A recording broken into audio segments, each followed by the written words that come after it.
আমাদের গঠন এবং কোটার বিরুদ্ধে আন্দোলন করেই আমাদের দেশের বীর সন্তানেরা যেমন আবু সাঈদ সহ হাজার হাজার শহীদ হয়েছেন, আহত হয়েছেন, অনেকেই আজকেও হসপিটালে রয়েছে।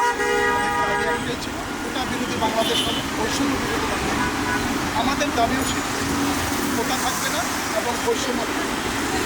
আমাদের পূর্ববর্তী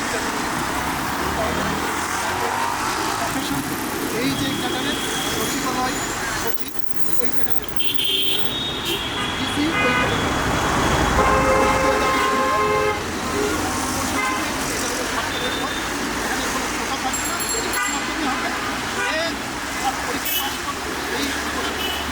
এখানে কারোর জন্য কোনো কোটা তিন নম্বর দাবিটা আমরা প্রত্যেকেই এটার একই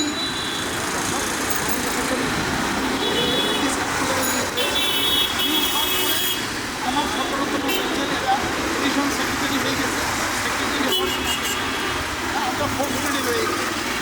এই যে বৈষম্যটা এটা আমরা দূর